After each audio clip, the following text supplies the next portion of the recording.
Division కత్తే ఒక OC బిడ్డకు AG limit లేదు, ఏది లేదు. డివిజన్ అధ్యక్షుడు చేసిండు. ఒక డివిజన్ అధ్యక్షుడు చేయని బీజేపీ పార్టీ మమ్మల బీసీలను అక్కలో చేర్చుకుంటా అంటే ఎట్లా నమ్మాలయ్యా నిన్ను? నువ్వంటావు నిన్నగాక మొన్న వచ్చిన బీజేపీ రాష్ట్ర అధ్యక్షుడు రామచంద్రరావు గారు, నేను రాజ్యాంగం తరఫున మీకు రిజర్వేషన్ ఇయ్యా, కానీ 45% మా పార్టీ తరఫున ఇస్తా అని చెప్తాడు. కాబట్టి అది అమలు కాదు. బీసీలు మిమ్మల్ని హక్కులే చేర్చుకోరు. కాబట్టి రాబోయే రోజులలో కవితక్కతో పాటుగా మా రజక సంఘ నాయకులందరూ కూడా ఏ ఉద్యమం తీసుకున్నా మేము మీ ఎమ్మడి ఉంటామని చెప్పి వేదిక ద్వారా తెలియజేస్తూ ఈ అవకాశం ఇచ్చిన మీ అందరికీ కూడా ధన్యవాదాలు. Thank you.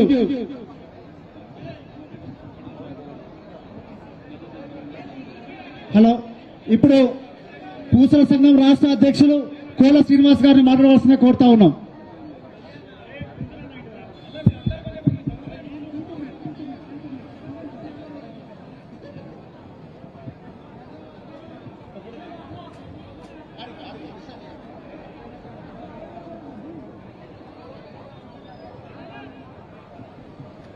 ఈరోజు తెలంగాణ జాగృతి వ్యవస్థాపక అధ్యక్షురాలు శ్రీమతి కల్వకుంట్ల కవితక్క గారు 72 గంటలు నిరాహార దీక్ష చేయడం జరుగుతుంది. దీనికి ఈరోజు చూస్తుంటే కుల సంఘాల జాతరలాగా గతంలో మేము ఏ విధంగా తెలంగాణ ఉద్యమంలో మేము పాల్గొన్నాము కుల సంఘాలు, అదేవిధంగా ఈరోజు కుల సంఘాల ప్రదర్శన జరుగుతున్నది. నిజంగా ఇది రాష్ట్రంలో ఉన్న రాష్ట్ర ప్రభుత్వం కానీ కేంద్ర ప్రభుత్వం కానీ ఒకసారి గుర్తించాలి. ఈరోజు యాదవ సోదరులు నిజంగా బ్రహ్మాండంగా వారు వస్తున్నారు. వారందరికీ కూడా ప్రత్యేక ధన్యవాదాలు. ఈరోజు ఇంతటి భారీ ఎత్తున జరుగుతున్న నిరవాధిక దీక్షకు మద్దతు పలుకుతున్న కుల సంఘాలందరికీ కూడా పేరు పేరున ధన్యవాదాలు. ఈరోజు ఏదైతే జరుగుతున్నదో నిజంగా రాష్ట్ర ప్రభుత్వము ఒక దృష్టిలో పెట్టుకొని చూడవలసి ఉంది. ఎందుకంటే తెలంగాణలో కులగణన జరిగింది, కానీ రిజర్వేషన్ జరగలేదు.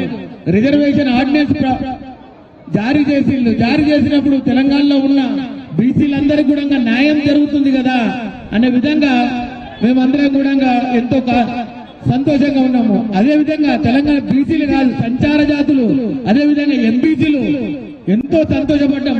ఎందుకంటే 42% రిజర్వేషన్ ప్రకటిస్తారు కదా అని అది ఒక్క కాస్ తోటి రాష్ట్రంలో ఉన్న సంచారులు కానీ ఎంబీసీలు కానీ తెలంగాణలో కాంగ్రెస్ ప్రభుత్వానికి పూర్తిగా మద్దతు ఇచ్చి ఈరోజు ప్రభుత్వము వచ్చే విధంగా చేసిన మా కులాలకు ఇంతవరకు కూడా దిశ లేకుండా పోయింది.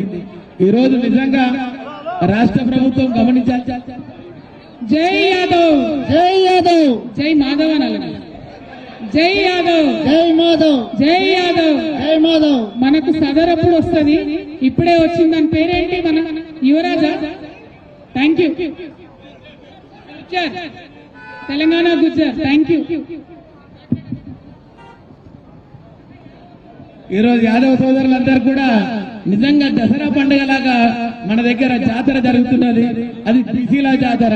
ఈ జాతరకు వచ్చిన కుల సంఘాలన్నీ కూడా రాష్ట్రంలో ఉన్న కుల సంఘాలన్నీ కూడా ఇక్కడ రావటము, నిజంగా రాష్ట్రంలో ఉన్న కుల సంఘాలను చూసి రాష్ట్ర ప్రభుత్వం కానీ అదేవిధంగా బీసీ ద్రోహులుగా ఉన్న బీసీ నాయకులు కానీ ఒకసారి వారందరూ కూడా గమనించాలి. ఎందుకంటే కుల సంఘాలు ఈరోజు కవితక్క ఏదైతే ధర్నా చేస్తుందో కేవలం జాగృతి అని అంటుంది, కానీ ఇది జాగృతి అనేది అక్క వ్యవస్థాపన.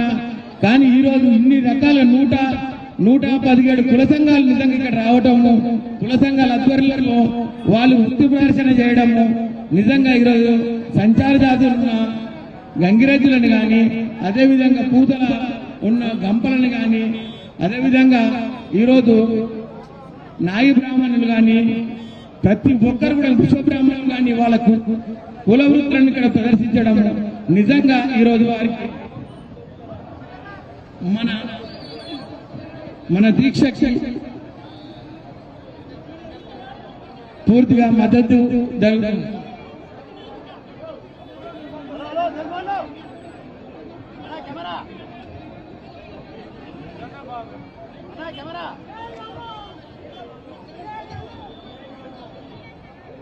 ఈరోజు కొంతమంది